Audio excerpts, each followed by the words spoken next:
This is the home in County Sligo, Ireland, of Patrick and Alice McCarthy and their 7 sons.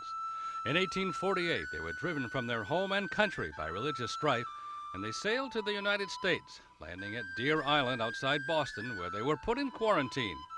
And one by one, the tragedies began. While he was on Deer Island, his father came over one day to where he was placed and told him that his mother died.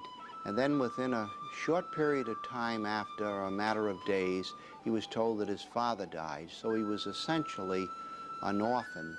John Myers, the Providence City Hall archivist, knows the tale of the 7 orphaned little boys, 3 of whom also apparently died on Deer Island in quarantine. The other 4 went to charity or relatives. One of them made his mark on Rhode Island's capital city.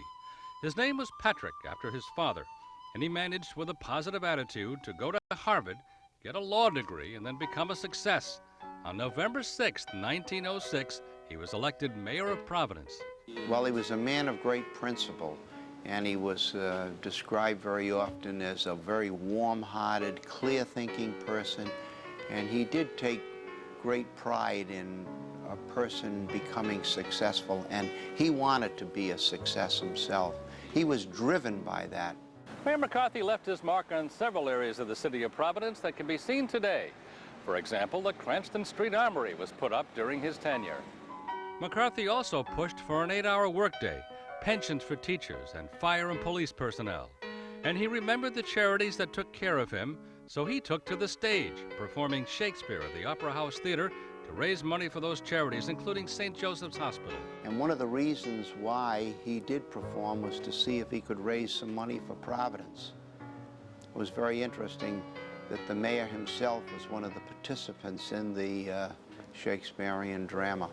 Providence used to hold mayoral elections every year, and twice McCarthy was re-elected before retiring to private real estate law in 1909. But even then, sadness followed him. 2 of his 3 children died young, and his wife died at the age of 32, following the birth of their daughter, Mary. Mary eventually wrote a book about her father using his own unpublished notes that contained remarkably little about the strife and focused on the good.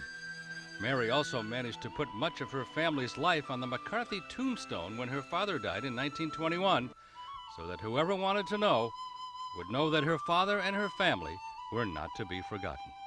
Glenn Laxton, 12 News.